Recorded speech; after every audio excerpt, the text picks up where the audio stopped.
Hello, my name is Joe Vaughan and I'm the coach of the Scarsdale High School speech and debate team from New York.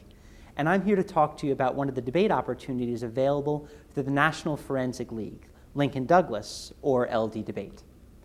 Lincoln Douglas is a one-on-one form of debate in which students explore issues of morality, political philosophy, and social interaction rather than focusing on what actions the United States should take as policy debate does, or current issues in the news as public forum does.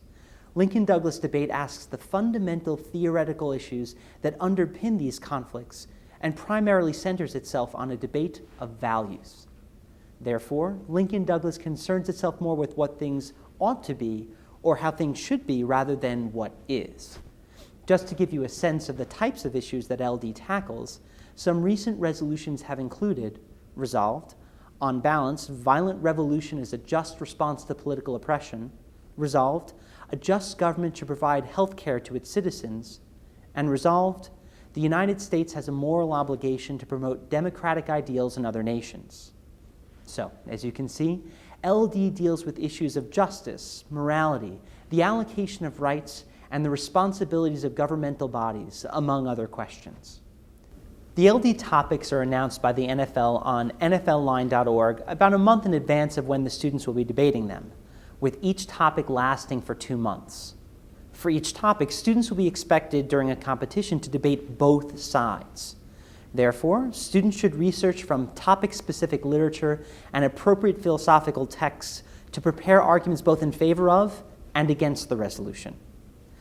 When going to a competition, a student must have written both an affirmative and a negative constructive, which outlines the student's reason for affirming or negating the resolution. Although it may sound initially daunting, the best way to get introduced to the activity is to watch a few rounds of LD and see the flow of a round and see how it all plays out. What you will hopefully notice is that effective LD debaters are ones who are convincing because of the rigor, accessibility, and logical flow of their analysis, their ability to be responsive to their opponent's arguments, and how to effectively and persuasively present their speeches to an audience, be it an experienced LD coach, a former LDer, or a parent judge volunteer, the backbone of the activity. My students who compete in Lincoln Douglas debate learn a wonderful variety of important and valuable skills. They must become excellent researchers, be concise and logical in their writing, have the flexibility of intelligence to think on their feet during the round, develop the speaking skills needed to be both eloquent and highly informative in a limited amount of time, and most importantly, learn how to become members of a community. Many of my students cite that the people that they have met and the ideas that they have explored during their debate careers have been some of the most important experiences in their high school careers. Thanks for your time, and I hope you and your program will have the same great experiences with Lincoln Douglas that my team has enjoyed. So against the affirmative case, you talk about Florida as an example of political oppression. And you agree that the resolution is a question of on balance, general principles, right? I understand that you're going to make the argument that this is one example. My argument, however, is that nowhere in the affirmative case do you prove that political oppression always, or on balance, has to be violent. Before we begin, I want to thank the National Forensic League for this incredible opportunity and for my debate education over the past 4 years. Thank you to the Lincoln Financial Group, whose sponsorship of this tournament and great league have made this learning possible. Thank you to the NFL President, Billy Tate, Executive Secretary Scott Wunn, and the NFL Executive Council for their tireless dedication. Thank you to the LD Tournament Chair, Pauline Carochi, as well as Vicki Fellers, Dalvin and Becky Yeager, and the entire Derby Wichita Steering Committee for making this tournament an unforgettable one. And to the city of Wichita, Kansas, we appreciate you opening your doors to us. I'd also like to congratulate my opponent, as well as all of the other competitors who've made this a wonderful experience. I owe much appreciation to many members of our community for helping me grow, not only as a debater, but more significantly as a person.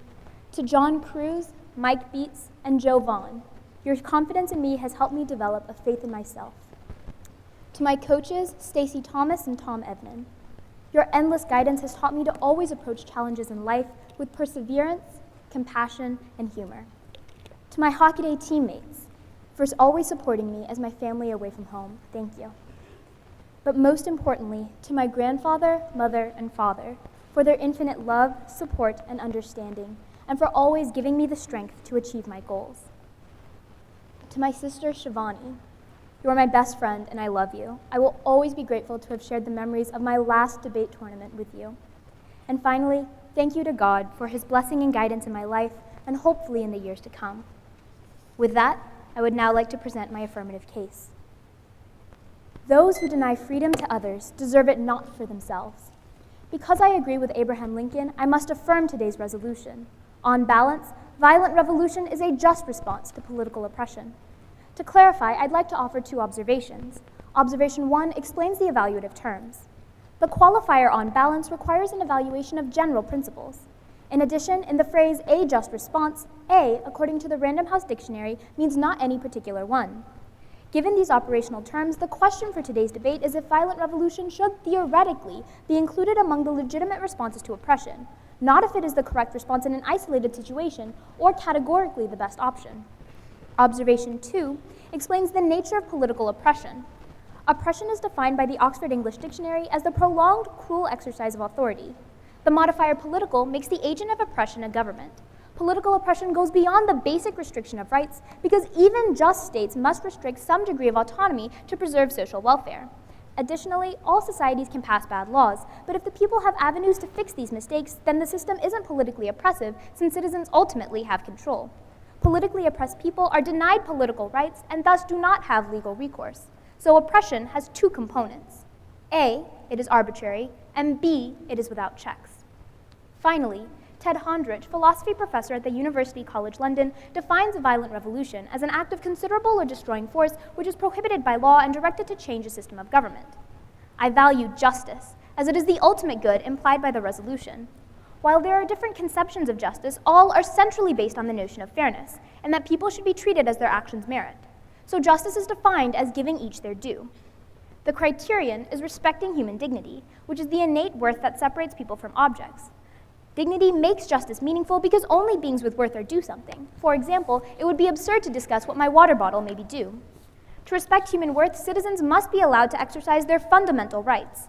My case will prove that making the choice to violently revolt is one of these fundamental rights, and as such, an affirmation is required to validate people's dignity and recognize this due course of action. Contention 1. People have an inherent right to violently rebel. Subpoint A. An oppressive government has lost the authority to demand allegiance. Governments are formed to protect innate rights, and in return, people grant states a monopoly on coercive force. All social contract theories which explain the existence of the state are founded upon this idea. An oppressive government not only fails to fulfill its obligations, but proactively uses the rule of law to abuse its people, turning the social contract on its head. The power given over to the state no longer safeguards citizens, but becomes a weapon of persecution. In these circumstances, the state forfeits its right to monopolize violence. The right returns to the people, who may now reclaim this force as their due power. It is crucial to note here that the resolution prescribes parameters for when violence is just, and those are when it is a response to the oppression initiated by another agent. So an affirmation isn't an overarching endorsement of violence, but recognition of its legitimacy as a check on certain social conditions. Subpoint B. The right to violently rebel is justified as a form of self-defense. Historically, despotic regimes have killed their citizens. This is the norm, not the exception. Political historian R.J. Rummel proves this in his book Death by Government. His research shows that 262 million people were slaughtered by their rulers worldwide from 1900 to 1987. He summarizes, this figure far exceeds the 34 million battle deaths thought to have resulted from the international and civil wars during the same time period. Rummel identifies 218 regimes that committed democide during this time period, and adds that the murder rates are assuredly underreported since oppressive leaders try to hide their death tolls. Thus, empirically, oppression threatens lives.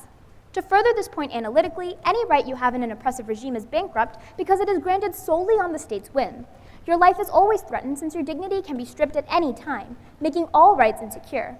Oppressive rulers, by definition, no longer exercise control legitimately, and thus physical coercion becomes commonplace, making violence against the state a proportional response.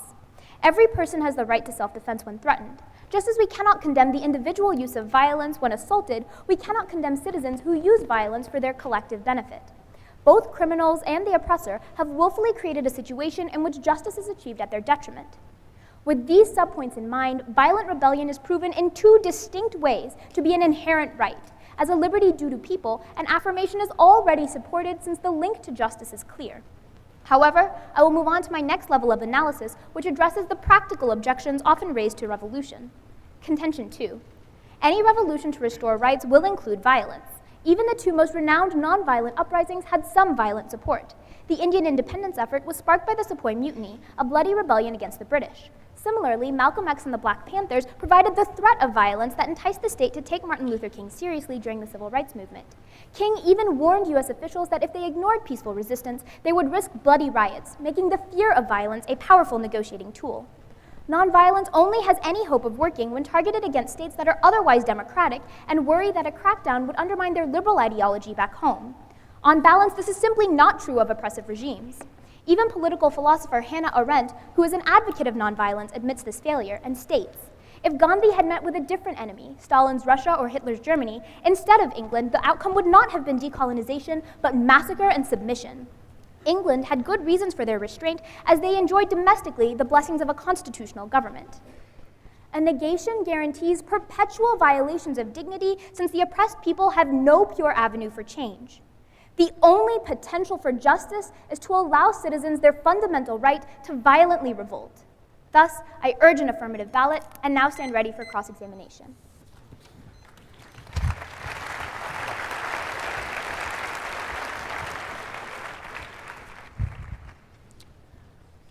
Let's imagine for a moment that I'm being mugged, okay? Okay. Do you think it's just for me to retaliate against my aggressor? I would say that that is a right of self-defense. So it is just? That would be just. Okay, now would it be just for me to subdue my attacker, tie him up, and then proceed to beat him with a baseball bat? The question you seem to be asking is the answer is a little more complicated. Sure, go because, ahead. Okay, when somebody attacks you, every individual has that fundamental right to self-defense. Okay. So what that means is that in a question of justice and what people are due, that right is something that matters no matter how you implement Okay, but that isn't right. there some sort of proportionality to self-defense? Like if you steal $1 from me, am I justified in breaking your kneecaps? Well, my argument is that when an oppressive government uses violence against No, the no, no, people, I'm just asking you a question outside of the scope of the resolution. Is there proportionality with self-defense? the individual is allowed to use violence. So that if I take responds $1 to from the you right now, oppressor. can you beat me? The problem with your analysis is, one, no, I wouldn't be able to beat you. Why not? Because the situation you're drawing is not similar to the situation of an oppressive regime. Okay, but we can say that there needs to be some sort of proportionality in terms of the response to political oppression, correct? Well, I just want to make sure that there's a distinction in terms of proportionality. Okay, that's fine. When we talk about proportionality, all I'm saying is that if an oppressive government uses violence against the people are just in using violence in retaliation. Okay, that's fine. I'm kind of curious. Sure. Like, I don't know what this has to do with your case, but can you name me a violent revolution that produced a democratic government? Sure, I can actually name three. Okay, the go ahead. American Revolution, the Romanian Okay, wait, let's stop Revolution, there. and- The American Revolution, right? Now, after the American Revolution, isn't it true that 1, blacks were not allowed to vote, 2, women were not allowed to vote, and 3, if you didn't have property, you weren't allowed to vote? That may be true, but it definitely set us on the path towards a democracy. So And I your would argument argue- is that the violent revolution that we had in America was justifiable because eventually we used nonviolent methods to fix our problems? I never mentioned the words nonviolent. Right, but how did we get rid of civil rights, or how do we gain civil rights for African Americans? We gained civil rights for African Americans in the Civil War after the American Revolution, which was a use of violence. So hence there the was Civil no War. segregation or anything? Pardon? There was no segregation after the Civil War? There may have been, but as I demonstrate in my second... so your argument is that there may be harms out of violent revolution, but it's okay to ignore them. If you'd let me finish my question. Go ahead. What I explained in the second contention is that even with the issue of segregation, Martin Luther King used the threat of violence, and the reason that the state was able to take Martin Luther King seriously was because the Black Panthers and Malcolm X had already enticed the state to do so. Okay, thank you.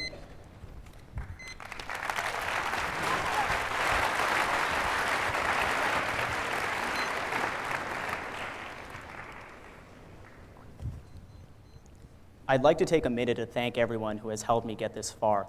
Moments like this are very rare, and I think that given the rarity, it's important to acknowledge everyone who's helped me come this far.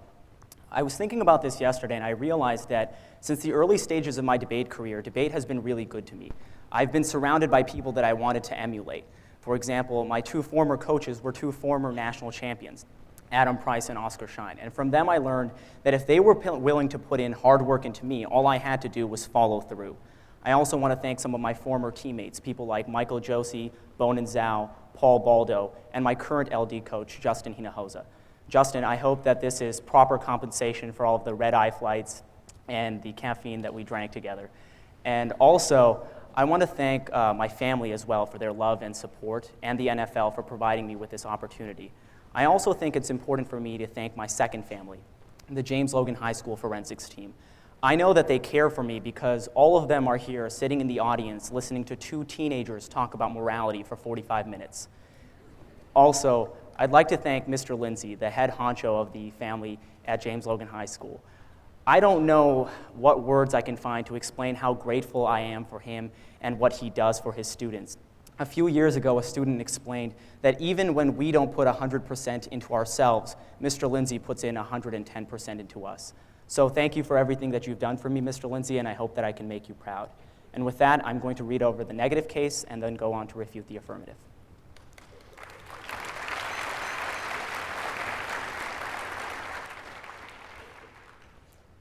Nonviolence is the answer to the crucial political and moral questions of our time. The need for mankind to overcome oppression and violence without resorting to oppression and violence.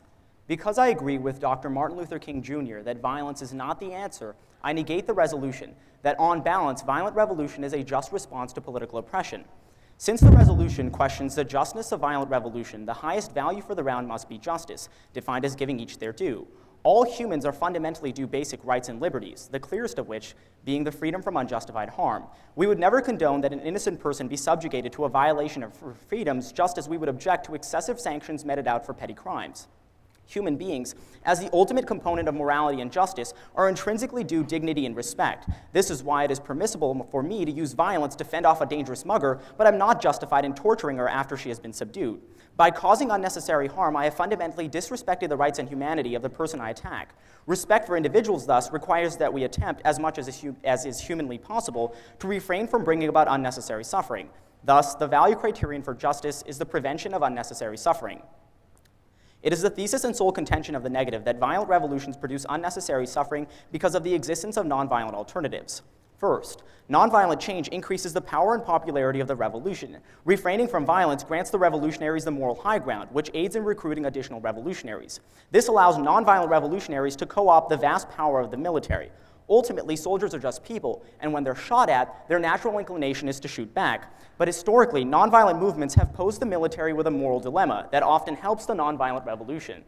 For example, in the recent Ukrainian revolution, soldiers were sent to break up a massive nonviolent protest. However, the soldiers were persuaded by the revolutionaries' motives and tactics and promptly joined what became known as the Orange Revolution, which successfully overthrew an illegitimately elected leader.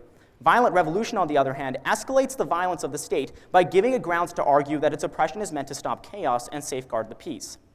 Second, by engendering sympathy amongst the general population and the oppressors, revolutionaries force everyone to focus on the message rather than the act of violence itself. The oppressive government is seen to be all the more oppressive for its use of violence against the nonviolent. And indeed, in recent history, the vast majority of successful rebellions have been nonviolent. Peter Ackerman and Jack Duvall, writing for the International Center on Nonviolent Conflict, explained that in 50 of 67 transitions from authoritarianism in the past 35 years, according to a recent study by Freedom House, it was not violent rebellion, but nonviolent civic resistance that was the pivotal force.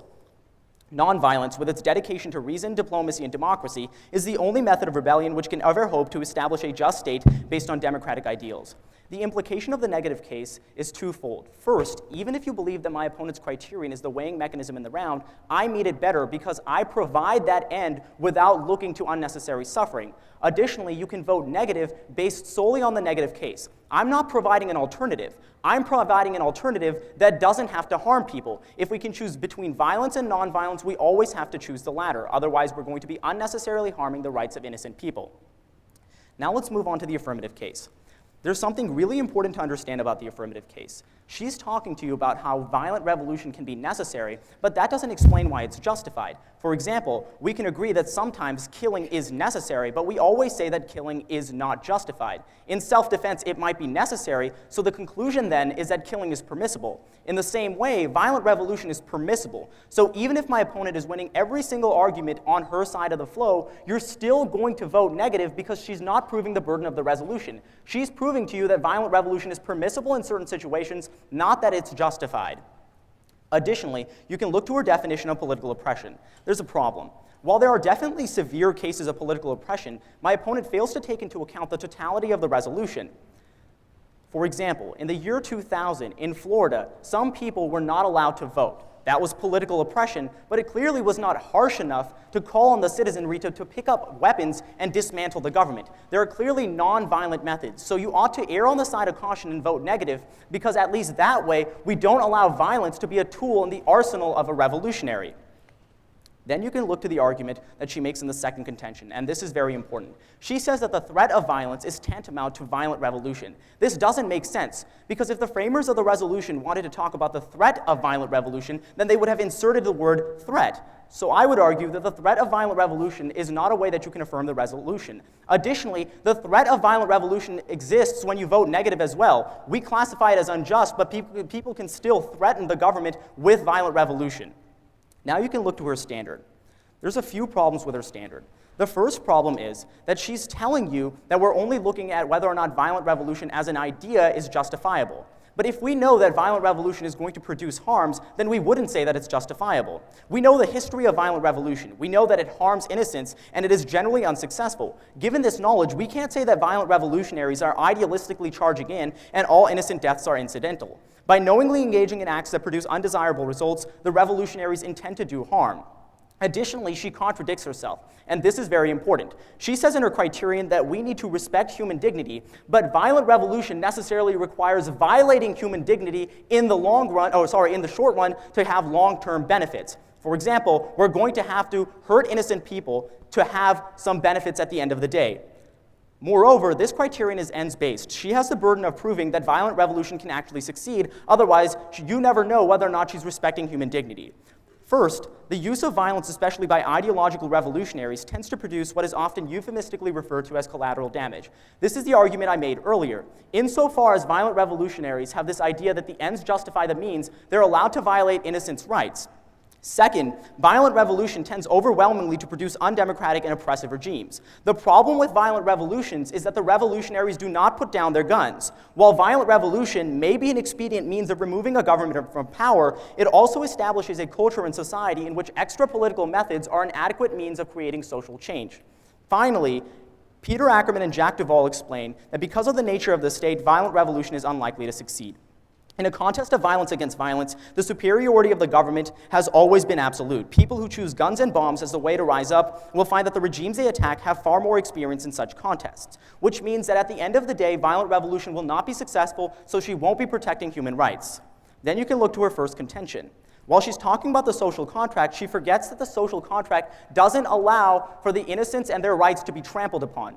Revolution is justified, but violent revolution is not. We can always use nonviolence, so you always prefer the negative.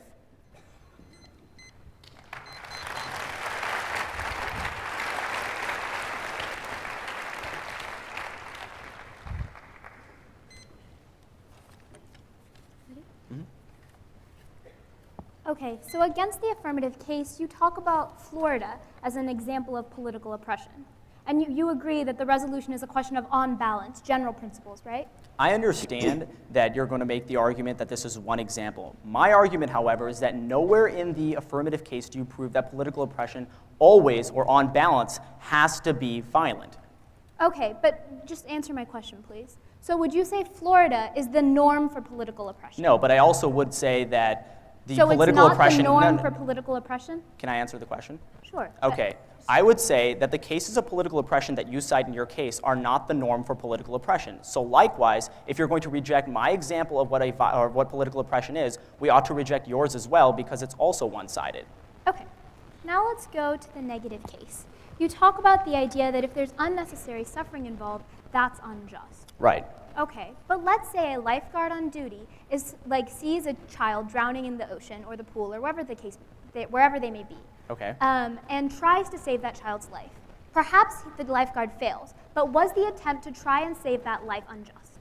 I don't see how any unnecessary suffering was created there. Well, I just want to know, would that be unjust? Trying to help people is a good thing, Tharni. So that's just.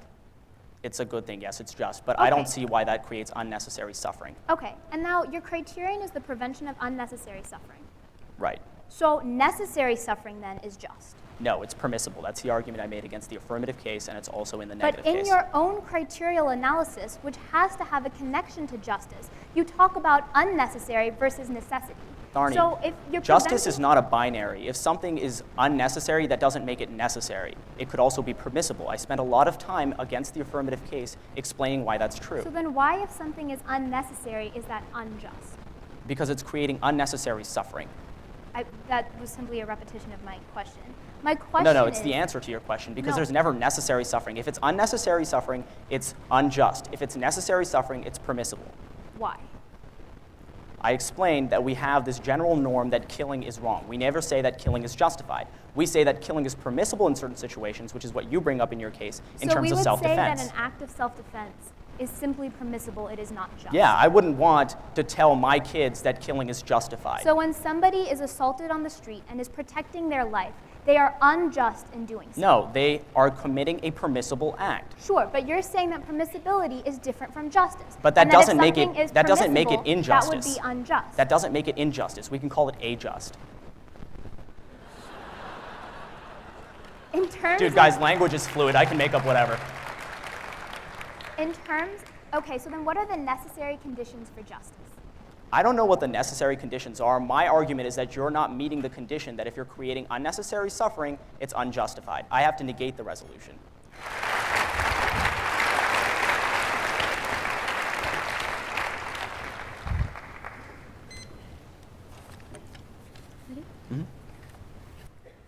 Okay, so against the affirmative case, you talk about Florida as an example of political oppression. And you agree that the resolution is a question of on balance, general principles, right? I understand that you're going to make the argument that this is one example. My argument, however, is that nowhere in the affirmative case do you prove that political oppression always, or on balance, has to be violent. Okay, but just answer my question, please. So would you say Florida is the norm for political oppression? No, but I also would say that the so political it's not oppression. the norm no, for political oppression? Can I answer the question? Sure. Okay. I would say that the cases of political oppression that you cite in your case are not the norm for political oppression. So likewise, if you're going to reject my example of what political oppression is, we ought to reject yours as well because it's also one-sided. Okay, now let's go to the negative case. You talk about the idea that if there's unnecessary suffering involved, that's unjust. Right. Okay, but let's say a lifeguard on duty sees a child drowning in the ocean or the pool or wherever they may be. Okay. And tries to save that child's life. Perhaps the lifeguard fails, but was the attempt to try and save that life unjust? I don't see how any unnecessary suffering was created there. Well, I just want to know, would that be unjust? Trying to help people is a good thing, Tharni. So that's just. It's a good thing, yes, it's just, but I don't Okay. see why that creates unnecessary suffering. Okay, and now your criterion is the prevention of unnecessary suffering. Right. So necessary suffering then is just. No, it's permissible. That's the argument I made against the affirmative case, and it's also in the But negative in case. your own criterial analysis, which has to have a connection to justice, you talk about unnecessary versus necessity. Tharni, So if you're justice is not a binary. If something is unnecessary, that doesn't make it necessary. It could also be permissible. I spent a lot of time against the affirmative case explaining why that's true. So then why, if something is unnecessary, is that unjust? Because it's creating unnecessary suffering. That was simply a repetition of my question. My question No, it's is, the answer to your question, because No. there's never necessary suffering. If it's unnecessary suffering, it's unjust. If it's necessary suffering, it's permissible. Why? I explained that we have this general norm that killing is wrong. We never say that killing is justified. We say that killing is permissible in certain situations, which is what you bring up in your case, in terms of So we would say that self-defense. an act of self-defense is simply permissible, it is not just. Yeah, I wouldn't want to tell my kids that killing is justified. So when somebody is assaulted on the street and is protecting their life, They are unjust in doing so. No, they are committing a permissible act. Sure, but you're saying that permissibility is different from justice. But that and doesn't if make it- something is that doesn't make it permissible, injustice. That would be unjust. That doesn't make it injustice. We can call it a just. In terms Dude, of- guys, language is fluid. I can make up whatever. In terms, okay, so then what are the necessary conditions for justice? I don't know what the necessary conditions are. My argument is that you're not meeting the condition that if you're creating unnecessary suffering, it's unjustified. I have to negate the resolution.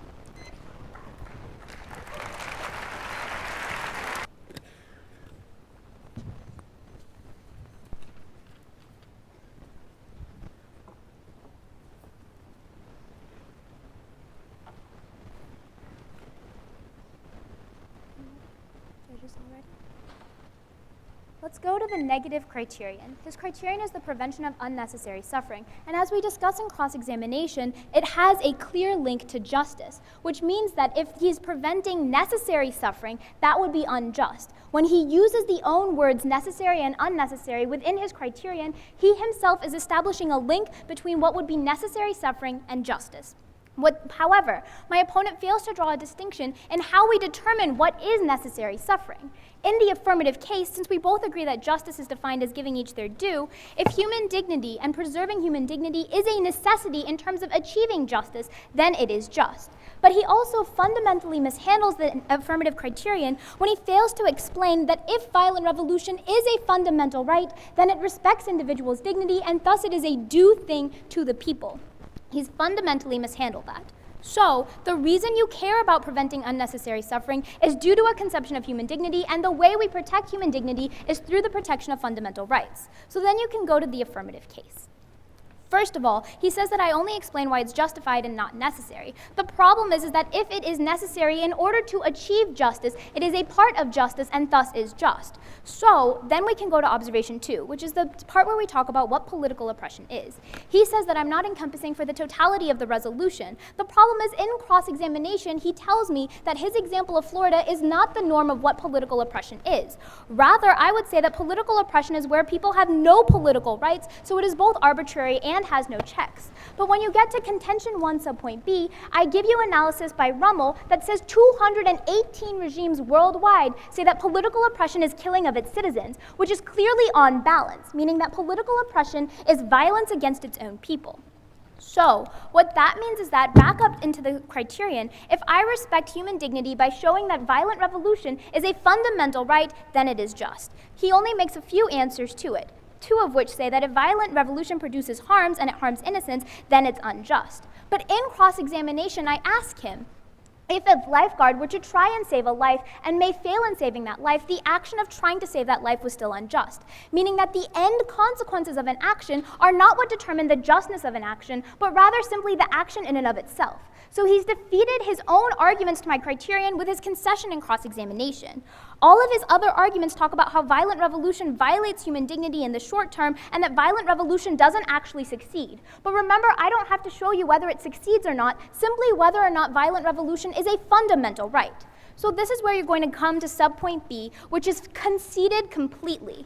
Remember that Rummel says that politically oppressive regimes use violence against their people and kill their own citizens, which means that every individual who has the right to self-defense, which is a fundamental right, is transferred to the collective body of citizens as a right to self-defense against an oppressive regime, meaning that it is just for individuals to protect themselves using a violent revolution. But then we can go to the negative case itself. There are a couple of problems with it, most of which are responded to by the second contention of the affirmative case, which he mishandles badly. He only makes 2 answers. One, that it doesn't make sense if we're talking about the threat of violence. But remember that the threat of violence only matters because violence itself will be used ultimately. And second, that we can still use the threat of violence in the negative world.